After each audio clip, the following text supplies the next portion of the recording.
Now, speaking of which, we have our very own artist even here in Zambia who are doing great as far as pushing their music internationally is concerned.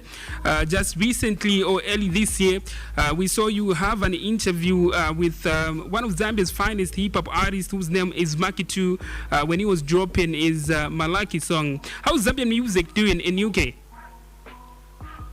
Do you know what it is? I think it's difficult to kind of give an overall perspective on it, obviously, because I pretty much just kind of follow what I like, and I'm lucky enough to have a platform here in the UK that allows me to kind of showcase people from different backgrounds. Yeah. But the thing for me is when I heard what Mackie was doing, and he hit me up basically saying, "Hi, I've got a new tune. Do you want to play it on the show?" And I was so keen to kind of push for the interview and have a chat with him about what was going on in Zambia at the time. The thing for me was just kind of getting the alternate perspective more than anything else. And I think there's definitely a growth there. And I think that I tend to end up getting a lot of like Instagram messages and stuff from different artists showcasing the stuff. The quality level's really, really high from you guys, man. Like the general level of quality is every sort of week I get like a new batch of DMs come over, and every time like the levels are higher, so it's crazy. So which Zambian artists are you listening to as of now?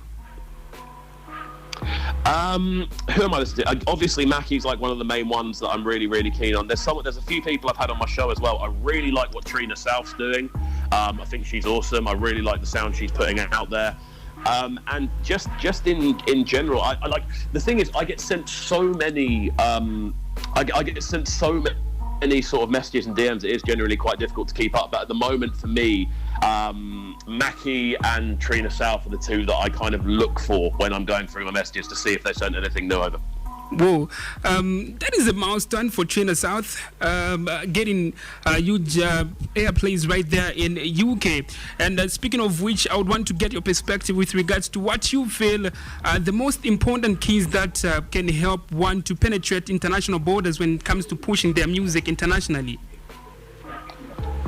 I think it's having conversations more than anything else. At the end of the day, all of the presenters over here are people more than anything else. And I think if you can like approach someone in the right way and have a conversation and basically showcase what you're doing, and let them kind of understand it for what it is. And obviously, as long as the tune's bang, then you're onto a start to begin with. But I think you have to just make sure you're having conversations and treating kind of people as people, not necessarily approaching people going, "Hi, play my song."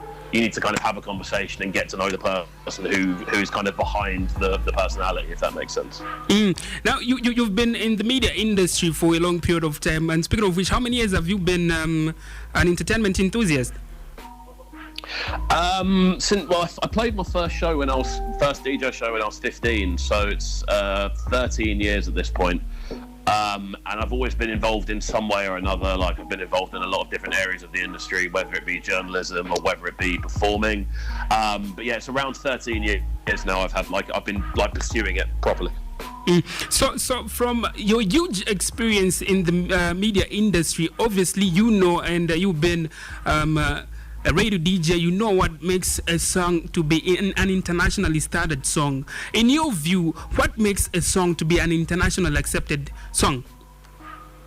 I think it's a combination of, I think people underestimate melody, and they underestimate the importance of a tune being what I call an earworm. So something that just kind of sticks in your ear and you find yourself humming it when you're walking around the house.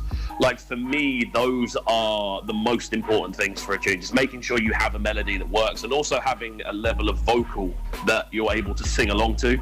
A lot of the time people just kind of put sort of whatever hooks together. Like, when you're actually putting a chorus block together, people tend to just go, you know what, we'll do whatever, and hopefully it works. I think a lot of effort has to go into the melody of a tune. I think rhythm kind of works itself. But yeah, I think the most important thing is melody for me. Now, another important thing that COVID-19 exposed us to is with regards to digitalization of music and getting some revenues out of music on digital platforms. In your analysis, are we as Africans or African artists, do African artists have a vast knowledge with regards to commercialization of music on digital platforms, from how you look at it as they are trying to break the boundaries and get some airplays internationally?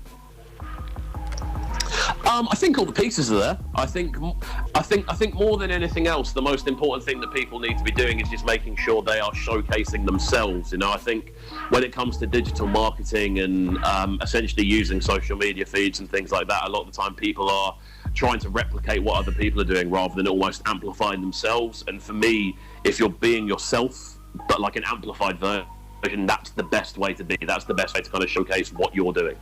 So on average of 10, how would you rate the performance of African music internationally? It's a difficult question. I think when it comes to the reception, I think it's never been more popular worldwide, and I think realistically the last sort of 4 or 5 years, with those international artists doing well, obviously the Grammy recognition as well, I think that the actual popularity has never been stronger. If we're talking like where it could be, I think you can always level up. So at the moment, I'd probably put it on a solid 8 out of 10. But that's a really bizarre kind of position to find. It's on the up, and I think it's something that's not going away. So if you were to ask me that question in 2 years' time, I think I'd probably say like 9 or 10, realistically. I'm looking forward to you telling me 10. Everyone right now in different parts of Africa want to grow, to go internationally. They're doing all things they can do to just have their name be internationally recognized. From how you have surveyed the ground, what common mistakes do you feel artists make in the quest of them finding their way on the international scene? Rushing is always a big one. I think people need to realise this is a process that takes time, and the idea of becoming a star overnight is a bit of a myth. It doesn't really exist. Everyone you see who hits that level of international popularity has already been doing this for 10 years. They've built up their contacts, they've built up their press sort of relations, they've built up a fan base.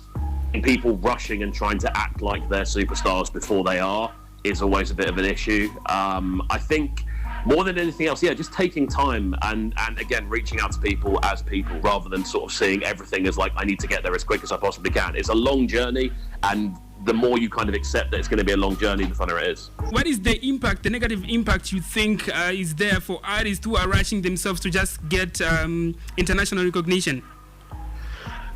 I think you lose out on a fair bit of quality, to be honest with you. I think the whole approach of rushing just removes quality. You end up with less, like, artwork that doesn't look as good. You end up with you don't really have the journey. And for me, with music in general, it's more about the journey than the final product, and it's more about learning about the artist's story and watching their growth. That's how you grow to love them and you grow to appreciate them. If you rush things, then you don't have that journey, so there's a lot less relatability.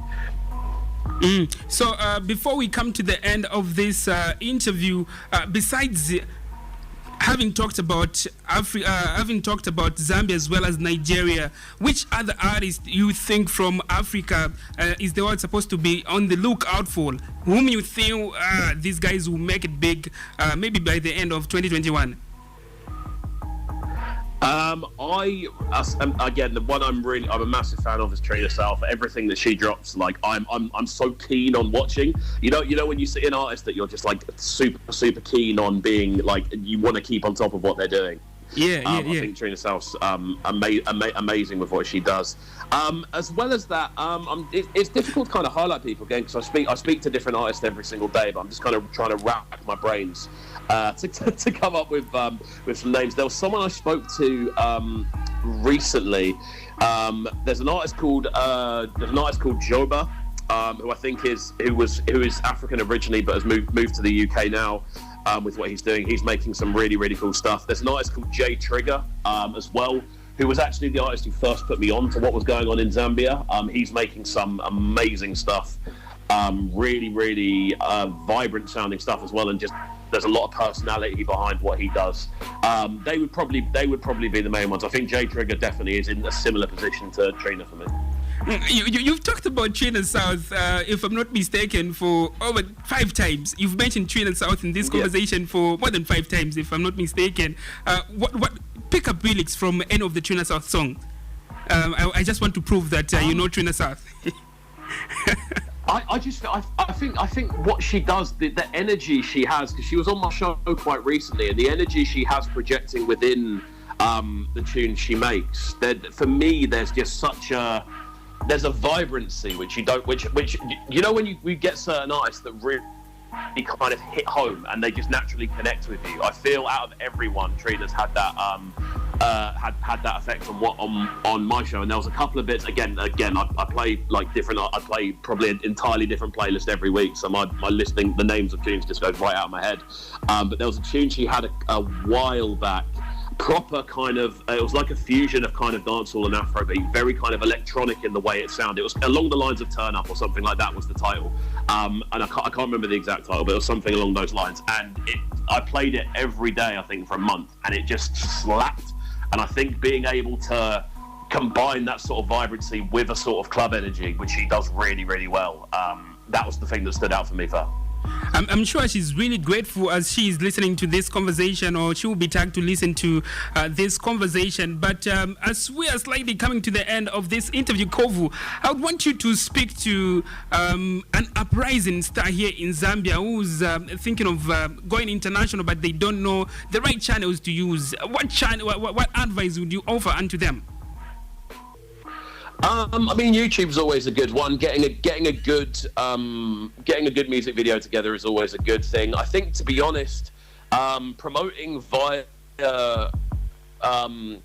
I feel kind of pushing your stuff to local DJs and DJs in where you are is the most important first step, because once you start getting the local recognition, you start getting the backing for when you want to push internationally. Again, it's not a case of rushing. You need to make sure that you have the support of the people around you and the support of where you are before you try to push to the next level. The biggest mistake, in my opinion, is to rush things. So just try to build from what you already have and try to build with the circles you're currently in. And once they champion you, at that point, you actually have the backing to push to the next level.